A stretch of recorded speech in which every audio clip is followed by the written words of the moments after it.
Hey everybody, it's Jeff Mays. I've been thinking about a problem that I think many of us are seeing right now.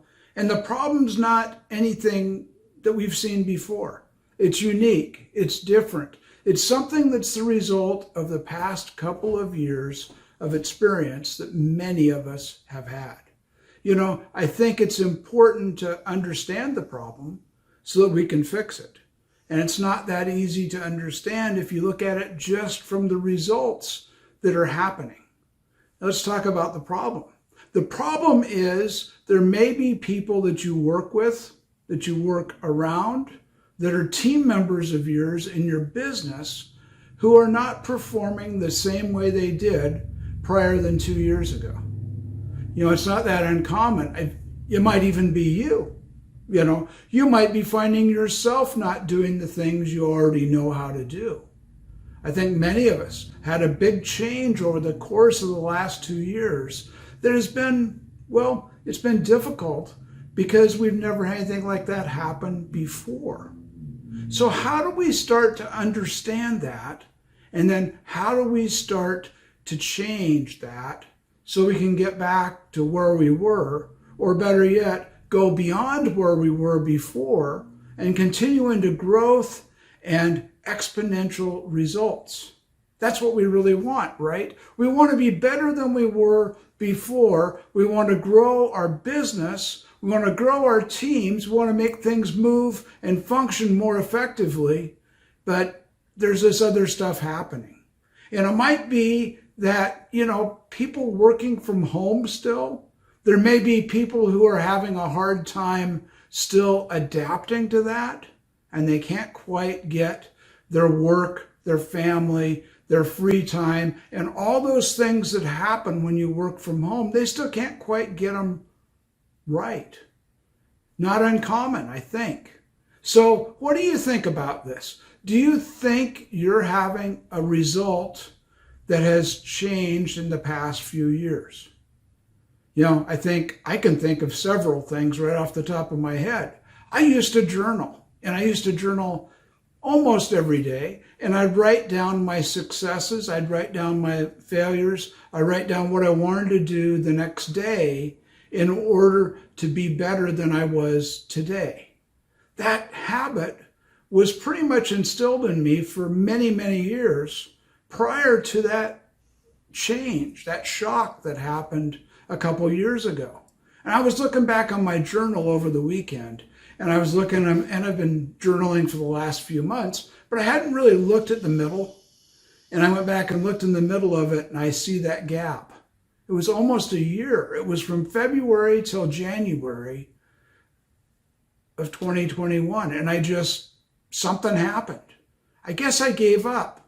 I guess maybe my habits had changed to where that journaling, that experience that I got from it, the positive results I got from it, I wasn't either seeing or I wasn't even believing that it could happen while that period was going on. Now, I think a lot of us may have become hopeless during that time. And I would guess many of us changed habits, because when we do something different for a prolonged period of time, it changes our habits. And when our habits change, it's really hard to change them back without doing some direct work on them. So if that's you, and that is me, you need to start doing something that's going to make it happen. You need to take some action. And I'd suggest a couple of things. One is that you need to get rid of the old habit. You need to write it down, and you need to get rid of it, because that's something you don't want to have anymore. If you can identify it and say that I'm not journaling every day, if that's the habit that you've lost, and then you can turn it around and say that I will journal every day, you can write that down, and you can make that a positive statement that you can be happy and grateful for, and that you can start doing again. Once you've taken that action, you've gotten rid of the old one, whether you burn it, tear it up, shred it, whatever you want to do with it, destroy it. Physically write it down, and then destroy it. And then write the new one, and then continue to write the new one several times, maybe a few times a day, until you start to feel yourself doing it.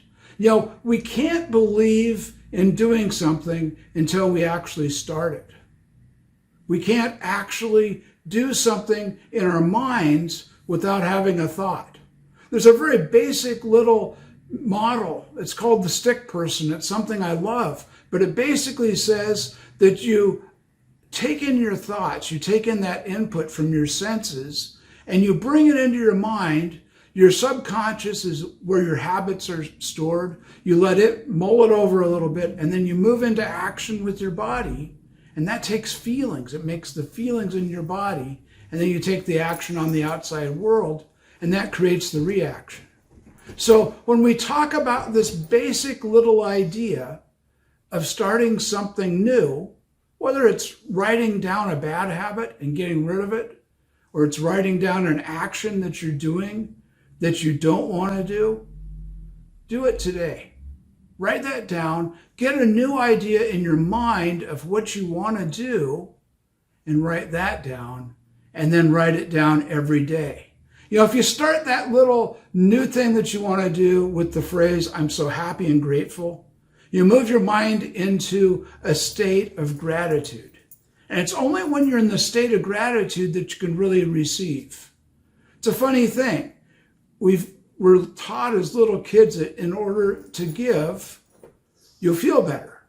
But there's another part of that when you open yourself to giving, then you open up room to receive within yourself something more. Some people might call it sacrifice, and sacrifice is pretty simple. It's just giving up a lower thing to get a higher thing. Giving up something that isn't serving you to get something that you will be served by. Start thinking about that today. And as you look at your business, as you look at those people around you, help them to start to understand that they can change, that you as a team can change, and you might need some help, but you can start on that today. Get rid of those habits that aren't working and start to build new habits that will work.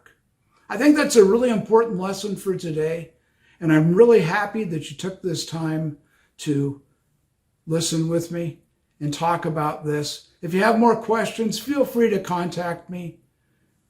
I appreciate it. This is Jeff Mays, and I want to help you go into your success. I know you can do it because I've done it. Take care. Talk later.